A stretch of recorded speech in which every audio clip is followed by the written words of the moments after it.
సరే ఆయన కోపం వచ్చింది. ఏంట్రా నేను ఇంత కష్టపడి చేస్తే ఈ సినిమా సరిగ్గా ఆడలేదంటారా? నెక్స్ట్ ఏం సినిమా చేశాను చెప్పండి, దమ్ముంటే చెప్పండి. Thank you very much.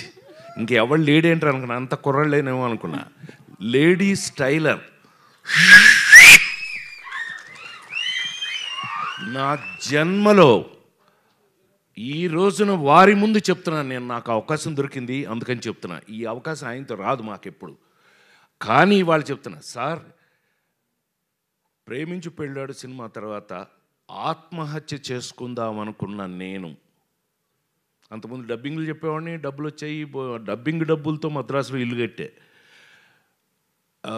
Acting ఆ సినిమా అంతగా ఆడకపోవటం వల్ల హీరో అయ్యి ఏమీ కలగపోయింది. అంటే do or die.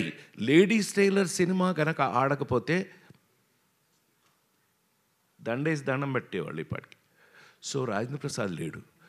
Ladies tailor cinema ఒకే ఒక ఎక్స్పీరియన్స్ చెప్పేసి ఆపేస్తాను. Sorry, I'll take another 3-4 minutes.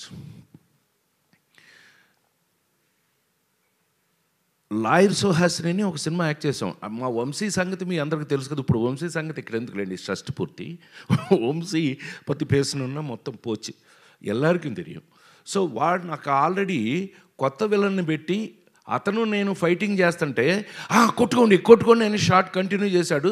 వాడు ఎరగొట్టి నన్ను సైకిల్ మధ్యలో కాలేసి తొక్కేసి కాలు ఇరిగిపోయింది, ఫ్రాక్చరు. అయితే వంశీ వచ్చాడు మా ఇంటికి. వస్తే మనమేమో మంచి కట్టు 2 చెక్కలు ఈ టైప్లో ఉన్నాం ఇంట్లో ఉంటే, ఏమండి బయలుదేరండి మన స్వామి పిలుస్తున్నాడు. స్వామి? ఎవరు స్వామి? మన స్వామి అండి. ఓ ఇళయరాజా గారు. ఏంటంటే వాడిని తీసుకొస్తే రీ రికార్డింగ్ చేస్తాను లేకపోతే చేయను అని డబుల్ పాజిటివ్ చూశారండి ఇప్పుడే. లేడీస్ టైలర్ డబుల్ పాజిటివ్ చూశారు. డబుల్ పాజిటివ్ అంటే రీ రికార్డింగ్ చేసే ముందు వర్షను. అదేంటి అని అన్నా, వాడిని తీసుకురా లేకపోతే నేను రీ రికార్డింగ్ చేయను అన్నారు. నన్ను ఈ స్టేజ్లో నేను రానిపాలన్నా, బాబు నీకు దండం పెడతాను, ఆయన అక్కడ రీ రికార్డింగ్ చేయడానికి లేడీస్ టైలర్ రెడీగా ఉన్నారు, మీరు రాలేదనుకోండి సచ్చింది గొర్రె. ప్రసాద్ ల్యాబ్లో అలా కూర్చోవటమే నా పని అయిపోయింది. పైగా ఆ సినిమా ఎంతో కష్టపడి చేసాం, లేడీస్ టైలర్ సినిమాని.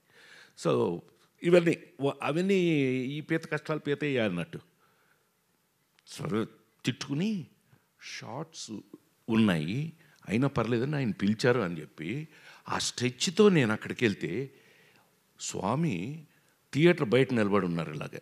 అప్పుడు ఇంతే ఇప్పుడు ఇంతే, తెల్ల మల్లెపూలాగానే ఉంటాడు కానీ ఇలా నిలబడి ఉంటే నేను అందులోంచి కారు, ఏమిరా ఏమైందిరా అన్నాడు. ఆయనకి ఎంత ప్రేమ నా మీద యాక్టర్గా వచ్చింది అని అంటే రా అన్నాడు ఆయన. ఏమిరా ఏమైందిరా? వీడే ఎరగొట్టాడన్న వంశీని చూపించి. ఎందుకురా ఎరగొట్టాడంటే షార్ట్లో ఏదో జరిగింది అందుకనే. ఎరా నువ్వు అంత బాగా యాక్ట్ చేస్తావా? నేను ఇప్పుడు రీ రికార్డింగ్ చేస్తాను, నీ యాక్టింగ్గా నా రీ రికార్డింగ్గా తేల్చుకుందాం మన ఇద్దరం అని చెప్పి థియేటర్ లోపల సార్ வாழ்க்கையில் மறக்க மாட்டேன் நான். எனக்கு ஒரு ஸ்டூல் போட்டு నాకు ఒక స్టూల్ వేసి ఆ ఎదురుగా ఉన్న మ్యూజిక్ బోర్డు ఎదురుగా స్టూల్ వేసి సోఫాలో కూర్చో ఇక్కడ అని చెప్పి కాలు దాని మీద పెట్టించి 3 రోజుల పాటు లేడీస్ టైలర్ రీ రికార్డింగ్ చేశారు సార్. అది ఆ సినిమా అప్పటికీ ఇప్పటికీ ఎప్పటికీ మీ అందరు సంఖలో ఇళ్లల్లో అన్నిటిలోనూ ఉంది. ఆ రోజుల నుంచి తెలుగు సినిమాలో మీకు అందరికీ బాగా తెలుసు, నాతో పాటు చిరంజీవి గారి సినిమాలకు కూడా ఆయన తెలుగులో మీకు ఎన్ని సూపర్ డూపర్ హిట్లు మీకు తెలుసు. అలాంటి మా స్వామి ఇంతకాలానికి మళ్ళీ షష్టి పూర్తి, నాకే షష్టి పూర్తి. నేను షష్టి పూర్తి నిజ జీవితంలో మెల్లిగా ఎస్కేప్ అయ్యా. 60 అప్పుడు తప్పించుకున్నా, ఎవరికి దొరకకుండా. నాకు అడిగి వెళ్ళదు సార్ 60 అప్పుడు నో షష్టి పూర్తి. నాకు షష్టి పూర్తి అంటారా పొరా నన్ను మా అబ్బాయిలు అడిగితే. చివరికి చూస్తే ఏంటంటే ఈ పవను ఈ రూపేష్ వీళ్ళు నన్ను వదల. చివరికి తెలుగు సంస్కృతి సంప్రదాయాలు ఉట్టిపడేటట్టుగా అద్భుతంగా కీరవాణి గారు పాట రాశారంటే మీకు అర్థమైపోవట్లే ఆ సినిమా ఎట్లా ఉంటుందని. ఎంత ఆశ్చర్యం వేసింది మాకు ఆయన తీసుకెళ్ళి. మీకు కీరవాణి గారికి మాకు ఉన్న అటాచ్మెంట్ ఏంటో తెలుసా? ఆయన 100వ సినిమా నా సొంత సినిమా. బాపు గారితో తీసిన రాంబంటి సినిమాకి నేను అనుకోకుండా అనుకోకుండా వెళ్ళి ఏమండి మీరు నాకు మహా ఇష్టం. తెలుసు కదా, కేవి మహాదేవన్ గారు, ఇళయరాజా గారు ఈజ్ ఈక్వల్ టు కీరవాణి గారు. సో ఆయన తీసుకెళ్ళి పెడితే అనుకోకుండా ఇది బాపు గారితో సినిమా అండి అని అంటే, అబ్బా థ్యాంక్ యూ, నాకో మంచి అవకాశం ఇచ్చారని. ఆయన నాతో అంటే ఏంటి సార్ భలే చెప్తారంటే, ఇలా కాంబినేషన్లో వారితో నేను 100వ సినిమా నా సొంత సినిమా చేయటం జరిగింది. అదొక అదృష్టం. సూపర్ డూపర్ హిట్స్ పాటలు అవి చేసాం. సో ఈవేళ ఈ విధంగా కలుసుకోవటం నాకైతే ఒళ్ళంతా రూపేష్ చెప్పినట్టుగానే 48 సంవత్సరాల నుంచి సినిమాలు యాక్ట్ చేస్తున్నా కొన్ని ఎక్సైట్మెంట్లు మనం మారలేవు నాయన. కొన్ని ఎక్సైట్మెంట్ జీవితకాలం భగవంతుడు అంతే, భగవంతుడు ఇచ్చిన వరాలు సార్.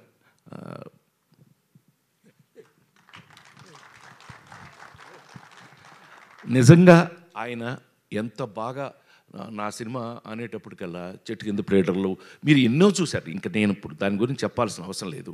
అలాంటిది ఇంతకాలానికి షష్ఠిపూర్తి అనే ఒక చక్కటి కథతో నాలాంటి ఇంతకాలం సినిమా ఇండస్ట్రీలో మీ అందరి ఎదురుగా 40 ఏళ్ళ నుంచి కూడా 287 సినిమాలు యాక్ట్ చేసిన నన్ను ఒక షష్ఠిపూర్తిలో ఒక అద్భుతమైన పాత్రతో పవన్ చక్కగా రాసి దాన్ని అద్భుతంగా తీసి ఇవాళ హైలైట్ ఆఫ్ ఇట్ మామూలుగా దాని మీద మీకు గౌరవం వినగానే రావడానికి కారణమే అమూలందైన బొమ్మ ఇసై జ్ఞాని ఇళయరాజా.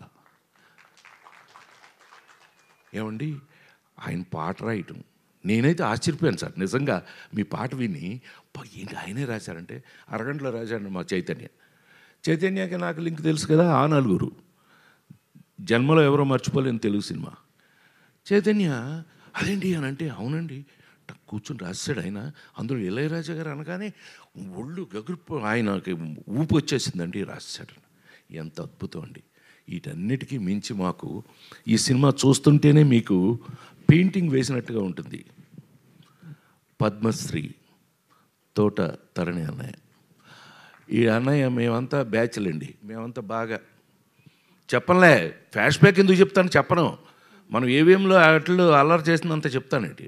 ఏవిఎం బ్యాచ్ సార్, ఇదెల్లా పెరియ బ్యాచ్. మేమంతా అన్నయ్య మంచిగా లేరారా బాబు, అంతా కలిసి ఇన్ని సంవత్సరాల నుంచి పనిచేస్తూ వాళ్ళ దగ్గర నాకున్న చనువు. ఈ సినిమా చూస్తే మీకు ఒక పెయింటింగ్ లాగా ఉంటుంది. అంత కారణం అన్నయ్య, ఆయన్ని తెచ్చుకున్నాం. ఎస్ అఫ్ కోర్స్ కెమెరా లేకపోతే నువ్వు నీ వర్క్ వాల్యూ తెలియాలంటే అక్కడే కదా. సో ఇన్ని క్వాలిటీస్తో రేపు మీకు రిలీజ్ కాబోయే ఈ సినిమా ఒక తెలుగు సినిమాకు కావలసినటువంటి అన్ని వాల్యూస్ ఉన్నాయని, అందులో మనం మిస్ కాకుండా ఇలాంటి లెజెండ్స్ని మనం పెట్టుకుని మళ్ళీ మన పాత రోజులు గుర్తు చేసుకున్నట్టుగా అనిపిస్తుంది నాకు.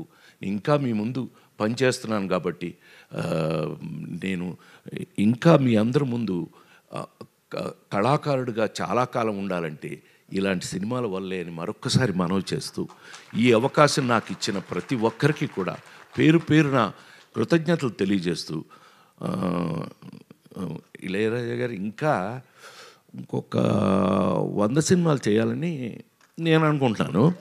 ఆయన చేసేస్తారు. ఆయన అసలు మీరు ఆయన చూస్తే లోపలికి వెళ్తే, థియేటర్ లోపలికి వెళ్తే రానివ్వరు, కానీ వెళ్తే చచ్చారే ఉచ్చబోసేయడమే మీ పని. ఇప్పటికీ అలాగే పనిచేస్తున్నారు ఆయన.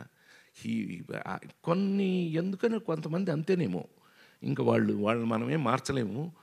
వారితో ఇంకా పనిచేయటం, ఇంకా ముందు కూడా పనిచేస్తానని మరొక్కసారి నేను ఆ భగవంతుని ప్రార్థిస్తూ, ఈ అవకాశానికి డెఫినెట్గా ఈ సినిమాని మీరు చూడండి. మీకు కావలసిన మా అమ్మాయి చెప్పినట్టుగా మీకు కావలసిన అన్ని విషయాలు ఇందులో ఉన్నాయి. సెంటిమెంట్, తెలుగుతనం, తెలుగు మళ్ళీ ఒక మంచి సినిమా, తెలుగు సినిమా చూసామన్న ఫీలింగ్ మీకు కలుగుతుందని మరొక్కసారి మనవి చేస్తూ సెలవు తీసుకున్నాను. నమస్కారం. లేటెస్ట్ న్యూస్ అప్డేట్స్ కోసం ఇప్పుడే డౌన్లోడ్ చేసుకోండి మీడియా ఎఫెక్ట్స్ యాప్.